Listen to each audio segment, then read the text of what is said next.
Hi guys. आज मैं बात करने वाला हूँ ईपैक ड्यूरेबल्स के Q3 FY25 के बारे में।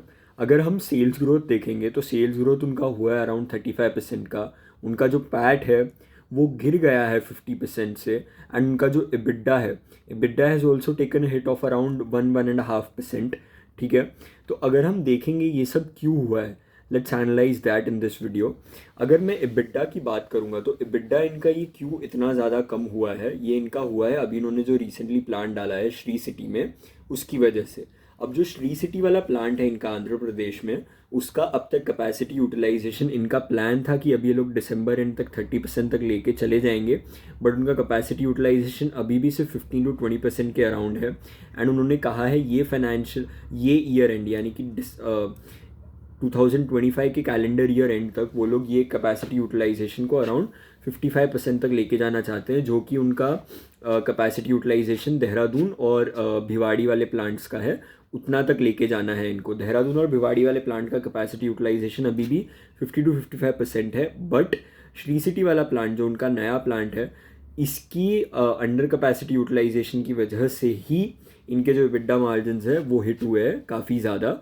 अगर मैं देखूंगा तो ईयर ऑन ईयर बेसिस पे वो भी बहुत कम हो गए हैं। डी ग्रोथ हुआ है EBITDA मार्जिन्स में। एंड पैट तो आपको पता ही है 50% का डी ग्रोथ हुआ है। अब मैं पैट की भी बात करूंगा तो उसमें अदर इनकम की वजह से भी ये लोग इस बार बच गए, वरना अगर वो अदर इनकम नहीं होती तो ये लोग लॉस में ही होते, जो कि Q2 में लॉस में होते हैं। तो अगर मैं आपको बेसिकली AC इंडस्ट्री के बारे में बताऊँ, यानी कि ईपैक ड्यूरेबल अभी जिस इंडस्ट्री में है, अगर आपको ये ईपैक ड्यूरेबल के बारे में और जानना है तो मैं ये वीडियो के नीचे अपना कोट कर दूंगा वो ट्वीट। एंड अगर आप ये यूट्यूब पे देख रहे हो तो I link the video below, जो कि मैंने ईपैक ड्यूरेबल पे लास्ट क्वार्टर में बनाई थी। तो अब वो देख के आ जाओगे तो आपको ईपैक के बारे में, ईपैक के फ्यूचर के बारे में अच्छे से और ज़्यादा नॉलेज हो जाएगी। इस वीडियो में I won't waste your time describing EPACK क्या करता है एंड ईपैक के future what does it look like. I will just break down the Q3 results and call में क्या क्या हुआ। तो आप वो वीडियो देख के आ जाओगे तो आपको बहुत अच्छे से समझ जाएगा कि क्या क्या है वो बिजनेस में। हाँ, तो अगर मैं Q3 की बात करूँ तो इनका जो रूम एयर कंडीशनर है, जो इनका सबसे बड़ा सेगमेंट है, दैट कंट्रीब्यूटेड अराउंड 66%। ठीक है, इसमें 37% की ग्रोथ हुई है ईयर ऑन ईयर। ठीक है, बट अगर मैं Q2 में इसकी बात करूँ तो Q2 में इनका टॉप लाइन इंक्रीज हुआ था 112% से ईयर ऑन ईयर। ठीक है, यही इनका ग्रो हुआ है अभी 35% से बस year on year on a quarterly basis अगर देखेंगे। इनका जो EBITDA मार्जिन्स है, जो कि इनका पहले गाइडेंस था कि ये लोग 8% रखने वाले हैं पूरे साल के लिए, अभी उन्होंने वो गाइडेंस कम कर दी है। एंड वो लोग कह रहे हैं अभी 7.25 to 7.5% ये लोग मेंटेन करेंगे पूरे साल के लिए। इनका जो ग्रोथ गाइडलाइन है वो पूरे साल के लिए is intact, it stands at around 2150 crore ये लोग करेंगे पूरे साल के लिए। एंड अगर मैं देखूँ तो इनके जो कैपेसिटी यूटिलाइजेशन है, जैसे मैंने आपको बताया था, श्री सिटी में अभी 15-20% है, भिवाड़ी एंड देहरादून में 50% ऑलरेडी है। ठीक है, एंड इनका जो हिसेंसे वाला प्लांट है जो कि इन्होंने कहा था ये लोग डालने वाले हैं, वो उसका कंस्ट्रक्शन बाय एंड ऑफ जुलाई ख़त्म हो जाएगा। बाय सितंबर 2025 वो लोग उसमें प्रोडक्शन स्टार्ट कर देंगे। एंड अक्टूबर नवंबर तक जो नेक्स्ट सीज़न आएगा पूरा AC वाला, यानी कि जो सबसे ज़्यादा डिमांड रहती है ACs की जो रहती है वो Q1 में रहती है एंड Q4 के एंड में रहती है। ठीक है, तो तभी जाके इनको देखने मिलेगा वो proper full orders and Hisense का भी इनको रेवेन्यू कंट्रीब्यूशन देखने मिलेगा तभी। This is I am talking about 2025, है ना। एंड अगर मैं आपको वॉशिंग मशीन्स के बारे में बताऊँ तो इनका जो ये वाला प्लांट है, श्री सिटी वाला प्लांट है, उसमें हिसेंसे वाली की भी कैपेसिटी है। एंड वॉशिंग मशीन्स में इनका टारगेट है कि इनको 1 मिलियन वॉशिंग मशीन्स का ईयरली गोल इनको रीच करना है मैन्युफैक्चरिंग में। एंड Q2 या Q1 या तो Q2 FY26 से ये लोग अपना वॉशिंग मशीन्स का प्रोडक्शन स्टार्ट कर देंगे। एंड जो RACs है वो तो Q3 से हो जाएंगे हाइसेंस वाले प्लांट पे। एंड कॉल में एक ये भी क्वेश्चन पूछा गया था कि हाइसेंस के साथ इनका जो जॉइंट वेंचर है उसमें क्या हाइसेंस जो इनकी फुल होली ओन सब्सिडरी है ईपैक की, उसमें कोई स्टेक अक्वायर करने वाला है। तो मैनेजमेंट का यही कहना था कि it is all under discussion right now.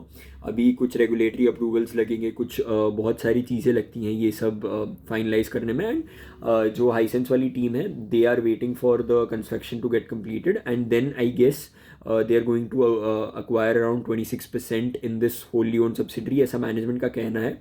Let's see कि इनका कंस्ट्रक्शन कब तक ख़त्म होता है। जुलाई 2025 का इन्होंने सॉफ्ट टारगेट तो दिया है, बट लेट्स सी क्या होता है आगे। यस, तो अगर मैं बात करूँ इनका जो सेल्स ग्रोथ क्यों कम हुआ इस बार, यानी कि 35% से ही क्यों ग्रो किया इन्होंने, तो अगर मैं उस पर आ जाऊँ तो इनका बेसिकली अभी जो RACs वाला सेगमेंट है, जो ये लोग रूम एंड कंडीशनर्स बनाते हैं, उसमें इनको कुछ सप्लाई चेन में इश्यूज आ रहे थे कंप्रेसर्स के, एंड उसकी वजह से इनका जो ये जो इश्यूज है ये जून जुलाई तक नहीं होंगे। तब तक जो इनका BI certification of a few vendors does not expire, जब तक वो एक्सपायर नहीं होता तब तक इनके पास इश्यूज़ नहीं रहेंगे। बट उसके बाद मैनेजमेंट ने कहा है कि इश्यूज़ हो सकते हैं कंप्रेसर के, अभी तो फ़िलहाल नहीं है। हाँ, इनके जो मेन इश्यूज हुए थे जिसकी वजह से सेल्स ग्रोथ कम हुई है, that was regarding the copper unavailability. ऐसा मैनेजमेंट का कहना था कि ये जो लास्ट क्वार्टर था इसमें जो AC मैन्युफैक्चरर्स थे उन सबको कॉपर की काफ़ी ज़्यादा शॉर्टेज देखने को मिली थी, एंड उसकी वजह से इनका ये क्वार्टर इफेक्ट हुआ है। वरना तो ये लोग का काफ़ी अच्छा ग्रोथ होने वाला था अगर मैं कंपेयर करूँ तो। एंड अगर हम 9 मंथ बेसिस पे देखेंगे, 9 मंथ्स अंडर रिव्यू वाले बेसिस पे देखेंगे, तो इनका AC सेगमेंट 83% से ग्रो हुआ है, ठीक है, in terms of volume. And इनका गाइडेंस जैसे मैंने आपको बताया 2150 करोड़ का है पूरे साल के लिए। एंड लॉन्ग टर्म में मैनेजमेंट का यही कहना है कि कंप्रेसर्स में इनका कोई इशू इनको नज़र आता है नहीं, बट येस जून जुलाई के बाद शायद थोड़े शॉर्ट टर्म में इश्यूज हो जाएंगे। बट मैनेजमेंट का यही कहना है कि they are in continuous talks with the government and vendors, ताकि जो वेंडर्स है उनको BI सर्टिफिकेशन मिल जाए एंड उसकी वजह से इनके कंप्रेसर्स के सप्लाई चेन में इशू ना आए।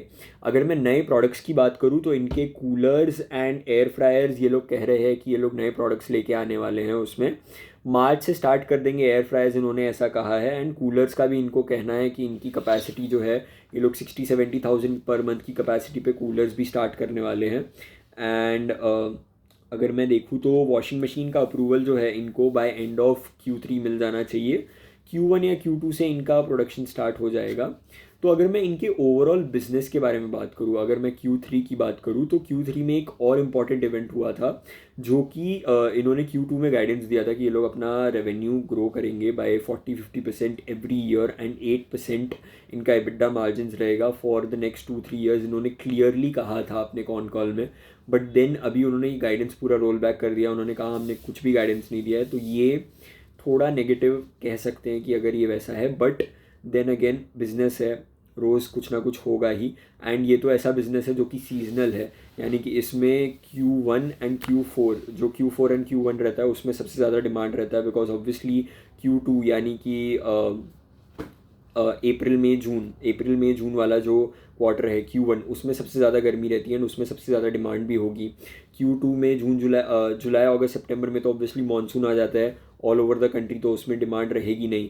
एंड देन Q3 जो रहता है अक्टूबर नवंबर दिसंबर, उसमें तो ऑब्वियसली अभी जैसे विंटर्स रहते हैं तो उसमें ऑब्वियसली ACs कोई ख़रीदेंगे नहीं। बट Q4 जो रहता है जैन फेब मार्च, उसमें बड़े बड़े जो इनके क्लाइंट्स हैं, वोल्टास हो गया या फिर अलग अलग इनके जो क्लाइंट्स हैं, वो इनको ऑर्डर्स देने लग जाते हैं Q4 में।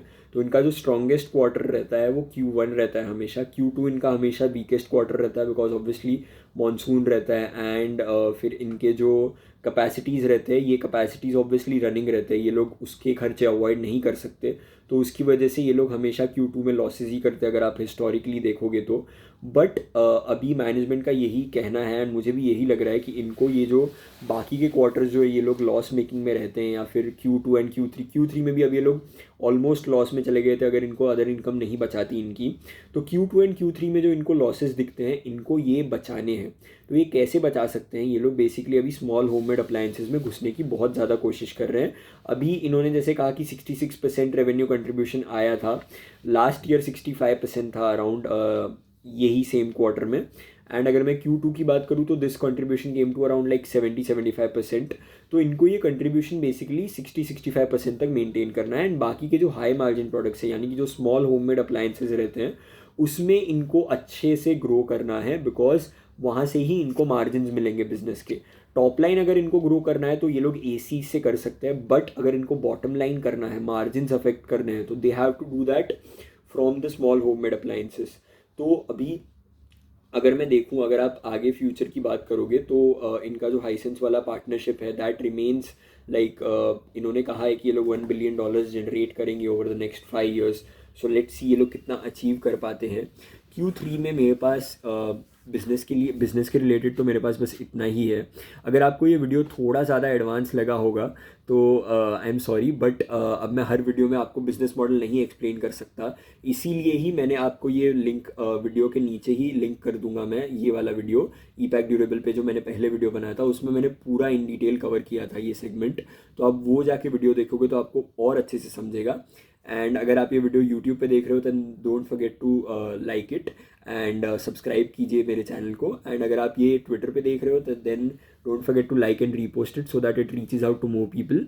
एंड मेरा एक टेलीग्राम चैनल भी है, उसका भी लिंक मैं डिस्क्रिप्शन में दे दूँगा, डिस्क्रिप्शन या फिर मैं नीचे ट्वीट्स में दे दूँगा. तो आप उसमें भी जाके ज्वाइन कर सकते हो जहाँ पे मैं और अच्छे इंसाइट्स डालता रहता हूँ इंडियन इक्विटी मार्केट्स पे. So that's all for today. Thank you.